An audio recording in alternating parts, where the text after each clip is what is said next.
નમસ્કાર. મૂળ રાજસ્થાનનો શ્યામલાલ દાહોદ ખાતે ફર્નિચરનું કામ કરવા આવ્યો હતો. તે દરમિયાન દાહોદના શંકર સાસી સાથે મિત્રતા થતાં અવારનવાર મળતો રહેતો અને શંકરને રૂપિયાની જરૂર હોય ત્યારે 2000 કે 5000 શ્યામલાલ પાસેથી ઉછીના લેતો અને પરત આપતો રહેતો. આ પ્રકારની મિત્રતામાં શંકર અને શ્યામલાલને એક બંગલાના ફર્નિચરનું કામ આપવાની લાલચ આપી હતી. સાથે જ શંકરે શ્યામલાલને પોતાની ખોટી વીંટી પણ પહેરવા આપી હતી અને કહ્યું કે આ વીંટી ગીરવે મૂકી નાણાં લાવી આપ.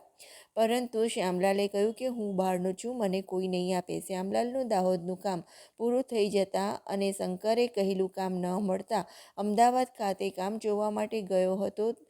શંકરે સોનાની વીંટી પરત આપી જાય એમ કહીને દાહોદ બોલાવ્યો હતો, જ્યાં શંકર સાસી, કુણાલ સાસી અને તોસીફ અંસારી નામના 3 મિત્રોએ આજે નવા વર્ષની પાર્ટી કરીએ તેમ કહીને એક મકાનમાં લઈ ગયા, જ્યાં ત્રણેય જણાએ શ્યામલાલને પટ્ટાથી મારવાનો શરૂ કર્યો હતો અને રૂપિયાની માંગ કરી હતી. આ દરમિયાન શ્યામલાલે સમય સૂચકતા વાપરી પોતાનું લોકેશન પરિવારજનોને મોકલી આપ્યું હતું. ત્રણેય યુવકોએ શ્યામલાલનો ફોન લઈને પરિવારજનોને વિડીયો કોલ કરી મારતા જઈ 50,000ની માંગ કરી હતી અને પૈસા નહીં આપે તો જાનથી મારી નાખી મૃતદેહ તળાવમાં ફેંકી દઈશું તેવી ધમકી આપી હતી.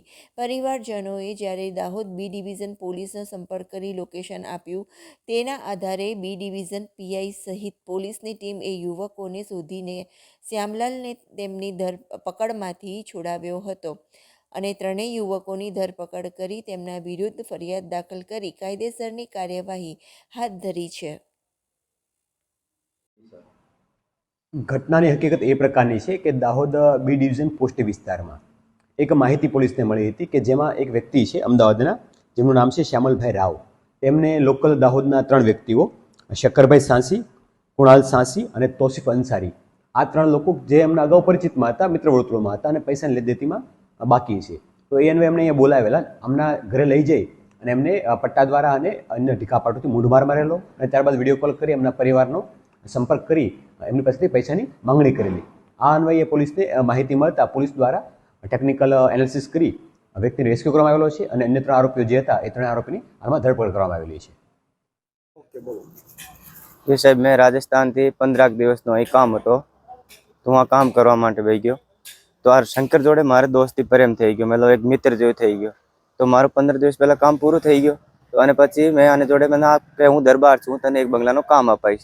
તો આ મારા જોડે લેણ દેણ કરવા માટે થઈ ગયો શંકર. પછી આ मतलब मार जोड़े थे 2-4 हज़ार कभी ले होता है कभी दे होता है, ऐसे करते करते मतलब धीरे धीरे करते 2-4 दिन और निकल गए और मैं काम से वहाँ से फ्री होकर साइड से फ्री हो गया. फिर मेरा अहमदाबाद से एक फ़ोन आया, मैं अहमदाबाद काम करने जा रहा था. तो इसने बोला नहीं आज के दिन रुक जा, फिर कल शाम को तू निकल जाना. तो मैं अन दुकान पर चले गया. तो इसने बोला मेरे को यार 20-30 हज़ार की व्यवस्था करवा दे. तो मैं बोला अभी तो है नहीं. तो ये पहले मेरे से 4 तो ले लिए.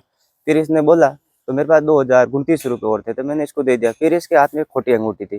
तो इसने बोला यार इसको कहीं रख देना. तो मैं बोला यार इसको मैं कहाँ रख सकता हूँ, तू इतने टाइम से इधर है, तेरे को नहीं जानते तो मेरे को कौन जानेगा. तो सर इसने बोला नहीं नहीं तो तेरे हाथ में रख, कोई दिक्कत नहीं, तू अभी जाना मत, तो अपने देखते हैं और कल परसों मैं तेरा साइड चालू करवा दूंगा. तो सर इसको मैं एक दिन और वेट करा, फिर इससे कोई साइड नहीं हुआ. तो मैं अहमदाबाद जैसे ही पहुंचा, इसने फ़ोन किया कि मेरा सोने का अंगूठी है. तो मैं तुरंत वापस आया. इसको मैंने बोला मैं भाई अहमदाबाद पहुंच गया, मैं आपके पास 5 बजे तक आता हूँ.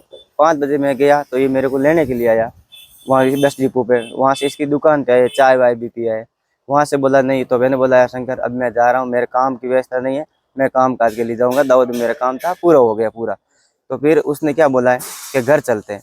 घर चलते ही मतलब घर में कोई नहीं था. 3 जने बाइक थी, बिगर नंबर प्लेट ने, आगे पास कोई नंबर प्लेट नहीं, एक्टिवा थी.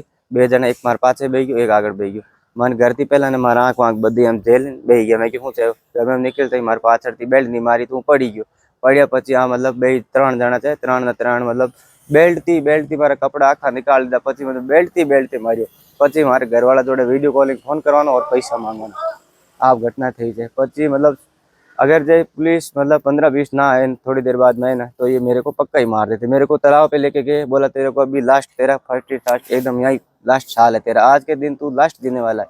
मैं इधर का ये हूँ, मैं वो हूँ, मेरे से बढ़ के कोई नहीं है, सब कुछ के लिए मैं तेरे को मारूंगा. मेरे घर वालों को, परिवार को, जितने मेरे फ़ोन में नंबर थे ना, सबको फ़ोन किया और मेरे को मार मार के बुलवा रहे कि मेरी अंगूठी लेके चला गया. अब मैं इसका कैसे घर जानता हूँ बताओ. कितने पैसे मांग रहे थे? ये मेरे से मतलब पहले तो पुलिस से पहले लास्ट में डन हो गई इनकी 50,000 में, मतलब यस हो गया 50,000 रुपये दे दो तब इसको जिंदा छोड़ दें, नहीं तो मैं इनको मतलब मारे। फिर आपने पुलिस तक कैसे पहुंचे? मैंने लोकेशन मैंने भेजा था, इस मेरे वहाँ लोकेशन भेजना मैंने, मेरे को पता चल गया मैं पुलिस नहीं आएगा जब तक ये मार देगा, तो ऐसे फिर इन्होंने पता चला तो ये लोकेशन डिलीट भी कर दिया, फ़ोन भी इन्होंने ले लिया। फिर मेरा फ़ोन इनके पास था, कभी किसी को फ़ोन कर रहा है कभी किसी को फ़ोन कर रहा है, बोलो पैसे, फिर घर वालों ने मेरे मतलब पैसे बोला 15 मिनट में 10 मिनट में आपको पैसे डाल दे। ऐसे करते करते लास्ट स्टेज पे गया, इतने पुलिस आ गई, फिर मेरे को यहाँ लेके आ गई। क्या नाम आपका? मेरा नाम श्यामलाल है।